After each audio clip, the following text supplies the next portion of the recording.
Media watchdogs and journalists in Zimbabwe have criticized state security agents who allegedly ordered journalists to delete photos and video of Vice President Kembo Mohadi collapsing at a campaign rally in Gutu, Masvingo on Saturday.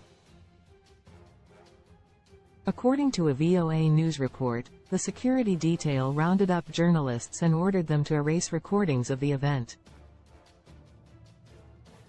Mohadi was reportedly airlifted to an unknown destination for medical attention.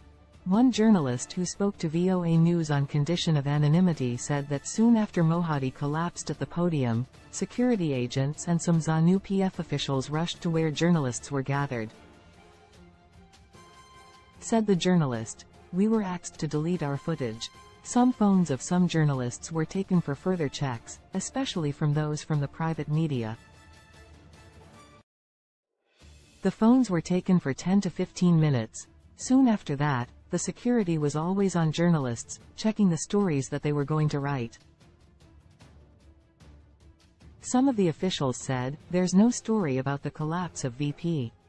We have the right to our phones for privacy, and also we have the right to inform the nation." The head of the Media Institute of Southern Africa, Tabani Moyo, said, "A story of that nature is of national interest. For them to round up journalists and request them to delete footage of a situation of a public figure who has collapsed in front of a rally, I think it is unfortunate." Information Minister Jenfan Muswer reportedly refused to comment when he was contacted by VOA. Perfect Longwane, Secretary General of the Zimbabwe Union of Journalists, said, "It is not just a violation of journalistic rights, but it is also a violation of the Constitution itself.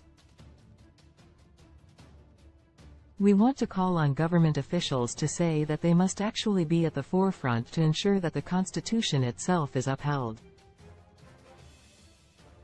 Reports indicate that just before he collapsed, Mohadi said, "I'll need water, I need water."